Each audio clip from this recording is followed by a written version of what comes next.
Many African countries have gotten into debt trouble, and they realize they have to cut back on the amount of loans they're taking out because they will have trouble repaying them. As a result, the whole Belt and Road Initiative has slowed down in Africa. One of the problems that the West faces is that private or direct foreign direct investment depends overwhelmingly on the private sectors of Europe and the United States. Whereas China has a stronger ability to manipulate the amount of foreign direct investment that goes in. The government plays a larger role. Beijing is getting ready to host the latest forum on China-Africa cooperation. The event is held every 3 years, and this year it takes place against the backdrop of slowing economic growth in China. Beijing will therefore be keen to boost its presence in Africa, and the Chinese government says it wants to, quote, open up new vistas for China-Africa relations. David Shinn served for 37 years in the US Foreign Service, with assignments at American embassies in Kenya, Tanzania, Mauritania, Cameroon and Sudan, and as ambassador to Burkina Faso and Ethiopia. He's the co-author with Josh Eisenman of China's Relations with Africa, a new era of strategic engagement. Thanks for joining us, David. I'd like to start off by asking you, why is China so focused on investment in Africa? It's important to point out initially that there is some confusion as to what investment is in the context of China's engagement in Africa. Frequently, people confuse foreign direct investment with all of these large infrastructure loans that China has offered various African countries. The loans have been an important component of the China-Africa relationship. Foreign direct investment is also significant, but it's far less important in terms of the relationship with the 54 African countries. China provides about 12% of all of Africa's global foreign direct investment. It provides a similar percentage of loans to the continent, again, about 12%. That means that other countries around the world provide some 88% of both foreign direct investment and loans to the continent. Now, China's amount of loans going to Africa has been dropping significantly in recent years. It reached a high in 2016 of about $28 billion in that year. It's now dropped to about $1 billion in the last several years. So the loan component is going way down. The foreign direct investment component is rising slightly, but it's important to China for several reasons. One, China wants to have the political support of as many of the 54 African countries as possible. And it also wants to have access to critical raw materials, particularly minerals, available in Africa. So to some extent, do you think it's a messaging problem? I mean, there is this perception. China's been very good in a way of sort of cultivating this thing about the global south, that it's a champion of the global south, that it's also a developing country. And to read the Chinese propaganda, you would get the impression that it is a massive investor in Africa. But the way you say it, it breaks down to around 12%, and the West in particular and other parts of the world are heavily investing there.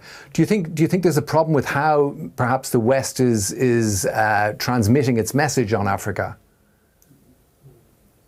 Well, to some extent, there is a problem with that. Now, in all fairness, until recently anyway, China was the predominant provider of loans to Africa from any bilateral country. Although if you look at the amount of money going into Africa from the international financial institutions like the World Bank, African Development Bank, Arab Development Bank, European bondholders, that was far more significant than what China was providing. And as I indicated, in the last couple of years, the Chinese component has dropped to a very small level. So there is a messaging issue here, and China's been very good about exploiting the amount of loans and foreign direct investment that they do on the continent. How much do you think the West should have done more to woo Africa, say, in recent years? Because in the face of this, I mean, you go to these places in Africa, you see football stadiums built, you see these very high-profile projects, you see roads, obviously infrastructure, and there is a sort of sense that in some way the West has kind of dropped the ball. Do you think that's a fair assessment?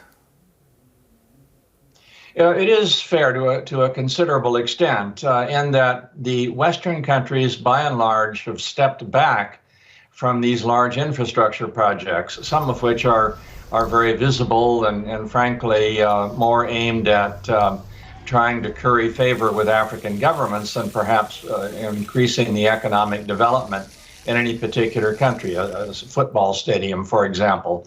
But China has been effective in building roads. These are done as contracts. Sometimes they're funded by the World Bank or the African Development Bank, not necessarily even funded by China. But Chinese contractors have, by and large, taken over the contracting business of large infrastructure projects in Africa.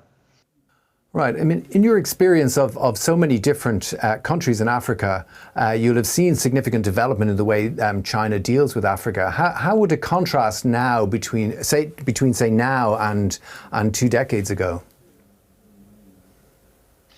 Well, there clearly is a change going on, and you're seeing a shift from all of these large infrastructure loans that, as I say, peaked in 2016. To an effort to try to encourage more Chinese foreign direct investment in Africa. It remains to be seen how successful that's going to be. The levels of foreign direct investment from China to Africa have been fairly static in the last several years. They have exceeded, for example, American foreign direct investment in the last several years on an annual basis, but the numbers are not large. And total foreign direct investment stock in Africa, going back historically, between China and the United States is about equal. It's just that in the last several years, China has surpassed the United States in the annual flows. Looking at 2016, that was in some ways the beginning in many ways of this ambitious Belt and Road Initiative of Xi Jinping. Some of the shine has come off that in recent years, particularly as China is now struggling with its own debt issues at home and a slowing economic growth there. How do you think the Belt and Road Initiative is perceived in Africa now? Well, you make a very valid point, and I think there has been a certain disappointment setting in among many African countries that since China is no longer providing so many of these large infrastructure loans, and indeed many African countries have gotten into debt trouble, and they realize they have to cut back on the amount of loans they're taking out because they will have trouble repaying them. As a result, the whole Belt and Road Initiative has slowed down in Africa, simply because the loan money is no longer available in the way it was 5-10 years ago.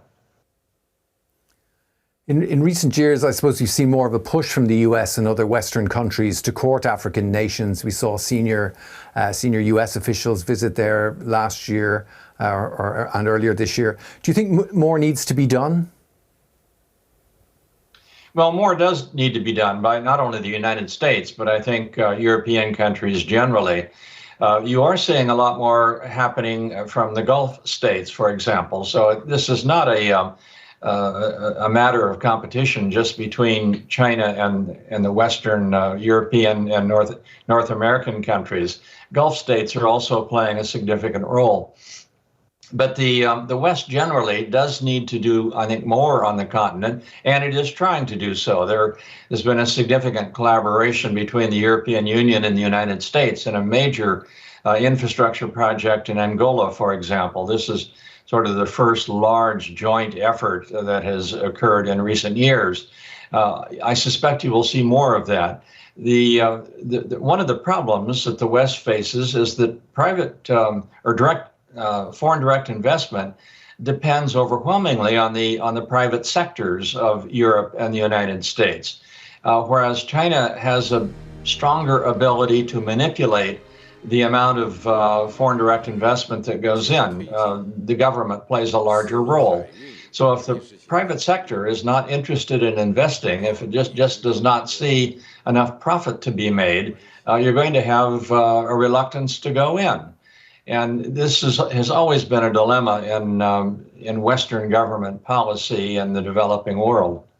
So to the extent, I suppose, that China would always push the political over the economic, and this is something that allows them to continue. They'll keep investing even if they don't see it as economically as viable, whereas a Western government is going to have to be more concerned about the economic payback.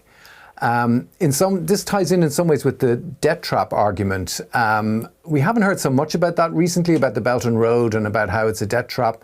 Where is the debt trap argument when it comes to Chinese investment in Africa? Do you think we're going to see China demanding a lot of these debts to be repaid, or do you think it's going to focus on the political influence when it comes to Africa? Well, China has essentially three kinds of loans that it provides to Africa. It has loans that are essentially at commercial bank terms, and it fully expects those loans to be repaid at some point. They are willing to reschedule the loans to space them out over a longer period of time. They also have interest-free loans, which they often do cancel. Now, those loans are far less numerous than the commercial rate terms. And then they have loans at concessionary terms that have an aid component to them because they provide concessionary rates on repaying the money. I think what you're going to see going forward is what we have already seen in the last several years, and that is a reluctance by China to offer a lot of these new loans for fear that they won't be repaid, and also a reluctance by some African governments to even seek them because they know they're in debt trouble. So far, China has not foreclosed, as it were, on any of its loans to Africa. They have not called in collateral, as it were. And I think China would be reluctant to do that because it would be met very negatively by African governments. So the tendency has been to try to enforce the repayment of all of their loans that are at commercial rates, and then, if necessary, either cancel interest-free loans or space out some of those that are either concessionary or at commercial rates, but fully expect to have them repaid. David Shinn, thank you very much for your insights ahead of the China-Africa conference in Beijing. Thank you.